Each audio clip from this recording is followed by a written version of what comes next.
Oh, Laura, if you could unmute, please. There we go. Thank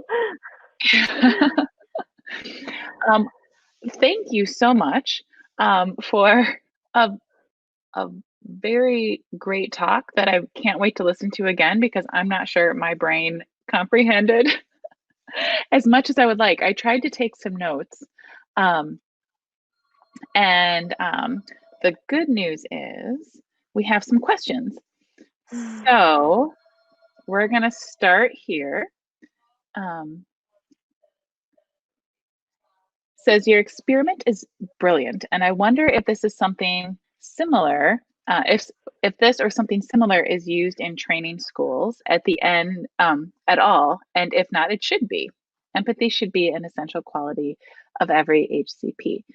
From Louise. So I would love your thoughts, as would Louise, on is this something that you have seen used in programs, and what are your thoughts on including it? So thanks, Louise, for watching as well, and for all of your work that you've been doing, to help us as clinicians become more aware of our role and our, our role perhaps in being part of the problem. So thank you very much for all of that. I think it's not something that I have seen a lot of, but I'm sure it is happening.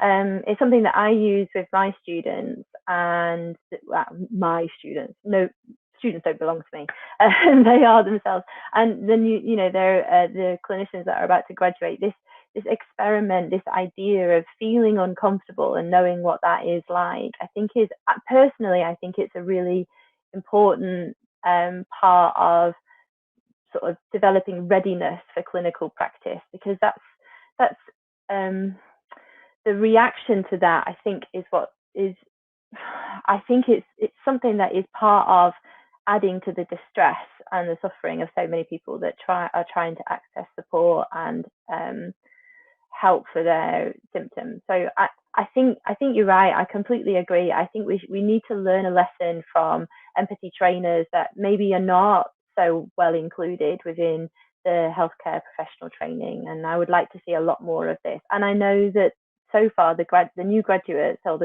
and clinicians that are the postgraduate clinicians that do this, all see the intense value of empathy training. Yeah, if you can train empathy. That's another question though, maybe.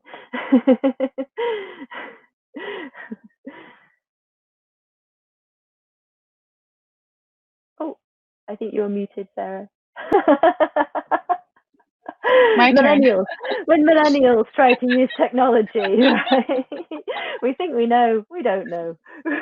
No, it's too much. Okay, so we're going to scroll down. So this is there is a word limitation for the comment. So this is a 3-parter. Okay. So great presentation. I'm a massage therapist. Is it fair to say that the session has 3 different components? So we'll start with number 1, which is the idea was, as the practitioner thinks will happen, or ideas we have to solve. Number 2 is the idea of the client brings what they think this session will do or fix.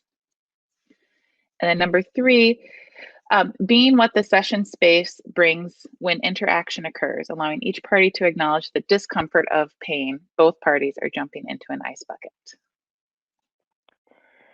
I mean, I think that's a nice observation, and I think if that's, when I put this session together, all I wanted to achieve was an experience of discomfort, and then to bring up a conversation around how that might affect us as clinicians. So I think what you're finding from this is a sort of helpful analysis of what is perhaps going on. We do have 2 human beings with 2 different sets of meanings around, firstly around pain, and then around accessing healthcare, and what is healthcare, and what does assessment and diagnosis and treatment mean, because both of us have developed this understanding separate from each other. And when we come into that clinical space, we're not, we don't arrive as blank slates. We arrive with all of this meaning and all of these expectations that are based on that meaning. And And what we're trying to do in this interaction is find a way to collaborate and come together in a shared space so that we can understand that. The problem is when that doesn't happen. So when that sharing or collaboration isn't facilitated, and that might be because of something, the experiences of the person with pain, which I think at this stage we can all acknowledge is very reasonable.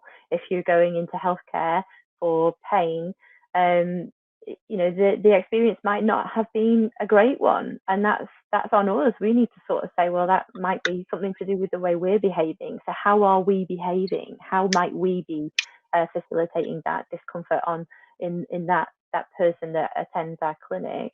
And yeah, you know, when this discomfort comes up, this person doesn't fit that sort of very traditional linear biomedical model. What do I do? That, I think that's important for us to recognize and notice, because that's when we might start, you know, actually embodying some of these communication strategies that are hurting people ultimately. So I don't know if that answers your question. I did go. It let me rant, which was quite nice. Yeah, no, I like that. I like that a lot. So this one is going to miss part of the last word, but love this experimental session. I'm pondering what a regular empathy practice would look like. Would it need to be something neutral like this, or mindfulness of any personal discomfort to keep a humble focus? Yeah. So yeah. So when I'm bringing these, so this is how I practice. This is what I do. I think when we're in the clinical environment, one of the things that we might, because we don't know the person in front of us, because we don't share their life or their space, we don't have access to their experiences because they're private, and often they've happened before they've come into the clinic, or it might be that they're too intense for us to try and provoke them. And I think that's something that we may have been trying to do previously as clinicians, is this sort of provocation stuff.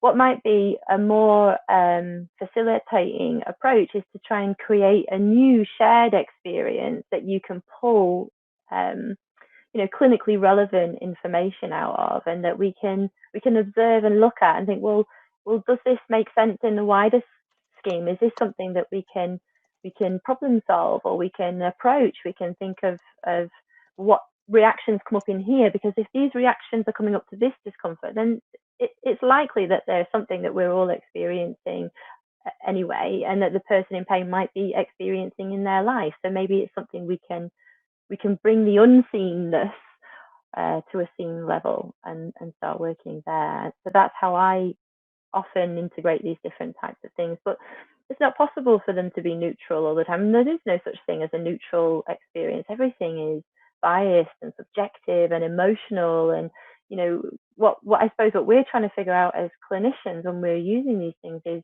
the titration of that. Like, and that's got to be compassion focused titration. You know, not if I do this, is it going to be too much, or are we prepared for what might happen if we stimulate a really difficult experience? And I think that's something that the only person that knows that is the person that's coming to see you in clinic. And that's really what informed consent is about. We're going to try this thing. It might bring up something.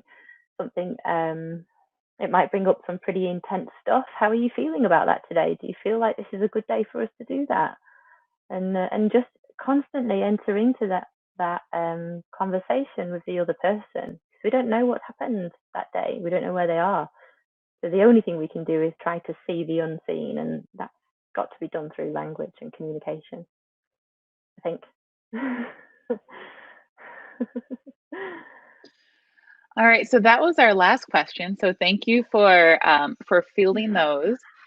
Now, the exciting news is those of you who have backstage passes, we're going to move over to the backstage discussion, and everyone else can relax.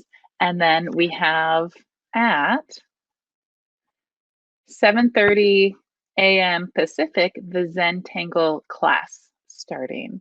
So we're going to move out of here and then have a lovely discussion, and we'll see you all soon.